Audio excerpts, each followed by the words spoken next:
If you're like me and a few other brand owners out there and you've been trying to grow your Instagram account recently, you might have noticed that the algorithm changed a lot and it's kind of getting hard to keep growing your account consistently on Instagram. So in this video, I want to talk about what is the Instagram algorithm currently pushing and how can you benefit from that both on Instagram and TikTok. So stay tuned. My name is Justin and I'm the founder of Wizo Media, an e-commerce marketing agency specializing in elevating thriving brands by simplifying e-commerce growth. Before we get started, make sure to leave a like, subscribe, as well as turn on post notifications to be one of the first to know about these cutting edge e-commerce marketing tips posted on the channel every week.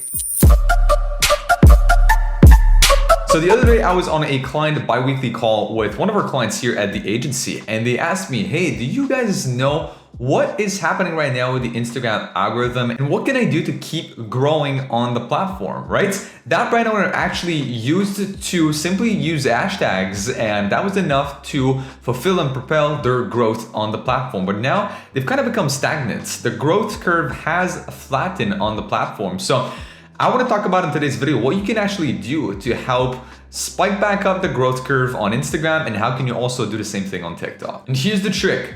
Use Instagram Reels. Why am I saying that? At the moment, Instagram is trying to compete against TikTok. They're seeing the rise of TikTok. And if you look at at Mosseri, which is basically the head of Instagram, so Mosseri, look at his account and he often talks about new features and what is Instagram working on. And you'll see a lot of things recently point towards Instagram trying to compete against TikTok. The first one is he literally said a few weeks back that Instagram was pushing Reels, again, to incentivize users to post more Reels. So they were pushing the reach on Reels. Second thing they started testing about 2 months ago now at this point is a new style of feed, which I've been getting on my end. I know not a lot of people have it recently, but essentially I've been testing that feeds in the last couple of weeks where I can see that basically the feed looks almost exactly like TikTok. It's a full screen feed.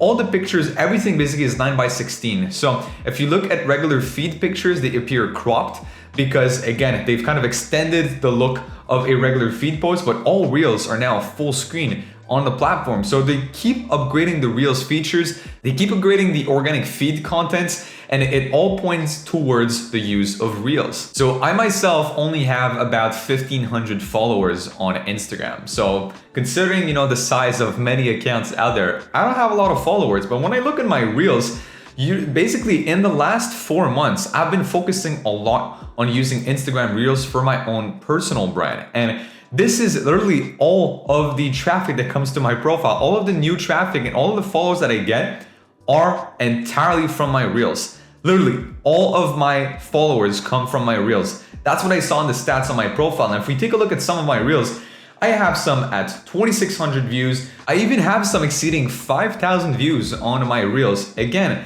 this is much more than the amount of followers I have. So meaning that Facebook actually pushes that content out to people. This is the closest you can get to a TikTok related algorithm right now on Facebook, whereas basically Facebook and Instagram are working for you in this case. It's a little bit like a For You page you have on TikTok and the same thing that you have on YouTube, where the algorithm is pushing your content to people that might find it interesting. They're doing the same thing right now with Reels, and it's the same thing right now that if you go through all of the end of your Instagram feed, you'll start seeing Discover essentially, and they'll show you content that you might like.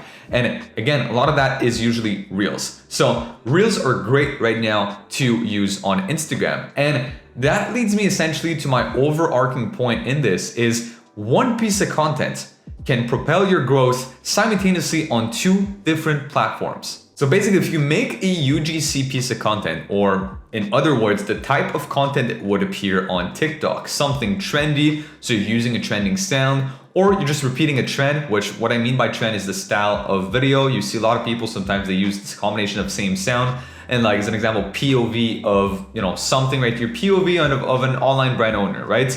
And then again, there's a lot of trends right now ongoing that you can use. So using a trend, using sounds, and again, your style of text, etc. Something that works great on TikTok is usually a very good indicator that it'll work just as well on Instagram. So one piece of content can propel your growth on TikTok organically, right? So you post it on TikTok, you start getting some reach, and followers and engagement organically, you do the same thing on Instagram, and now you start seeing some growth on the platform. Now, going back to Mosseri from earlier, they announced recently that they would be testing something on Instagram, whereas all of the content that was being reposted, essentially the algorithm on Instagram would start looking at the content type and compare that against content that they could find on YouTube and TikTok as an example, because they want to combat repost and make sure that the content that they sell on the platform is original. Now, they're taking a huge risk by doing that. This is just in beta right now. What this might mean for you is, again, it doesn't change a lot of things. It's very easy to trick the algorithm, right?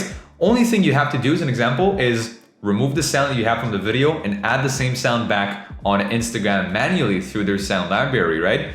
That way, it's two different pieces of content. To the algorithm, again, it just cannot be a simple copy and paste. So it's, again, or maybe doing the same type of text overlay on the video, but one of them you do manually on Instagram, the other one you do manually on TikTok. That way, there's slight differences in the editing and the algorithm won't be able to cross-check this exact match on two different platforms. So it's very easy for you, again, to use the same content to propel both of these growth. And then leads me to my last point, which is the advertising part of things, right? The same content that works, again, usually organically on TikTok, would most likely work also on ads on TikTok, but would probably also work on ads on Facebook. Story ads are now working amazingly well for most of our brands. We're using a lot of story ads recently. And again, if Facebook is now testing an Instagram feed where everything is 9:16, chances are there might be in the future an update that pushes this out to everybody, and the new and general ad format now for advertising on Instagram, whatever the placement might be, right? Reels, story, feed, it's probably all going to be 9:16, which is the same exact type of format that you would see on TikTok. So I think you see where I'm going with this. One format works across two different platforms. Again, right now you can benefit from a war between two tech giants. Instagram is going at war against TikTok, and they're both trying to compete against one another. But guess what? What works on one works on the other right now. So you can benefit from that as a brand owner and capitalize on that opportunity to make a lot of sales and grow your engagement with your brand. And finally, both of these can actually point to one another, right? On TikTok, you can actually link your Instagram account in your bio and have a button with Instagram logo, so you can push people towards your Instagram account, and vice versa. On TikTok, or sorry, on Instagram, you can actually have like a Linktree link or something that leads people back to your TikTok. So that way, both of them are referencing each other. The growth you get on one can propel the growth on the other, and they both basically are intertwined to just help you grow forward. Now, I hear you, what if you don't have the capacity to produce all of this UGC and all of this content? Well, we fixed that actually at the agency. So if you'd like to have a partner help you produce UGC on autopilot, meaning that you basically don't have to do a single thing. We find the creators, we source the UGC, we send them briefs, we edit it, we even post it both organically and ads, then this might be a good fit. So if you're an e-commerce brand or store owner making at least $20,000 to $30,000 a month with your brand, I invite you to click on the link in the description down below to book a very short demo call with our team. So on that call, we'll take a look at your brand and see if you're a good fit for our e-commerce marketing program. And if that's the case, we'll extend an invitation over to you to join us moving forward. All right, so on that note, make sure you check out other videos on the channel for some more useful e-commerce marketing tips, and I'll see you in the next video. Peace.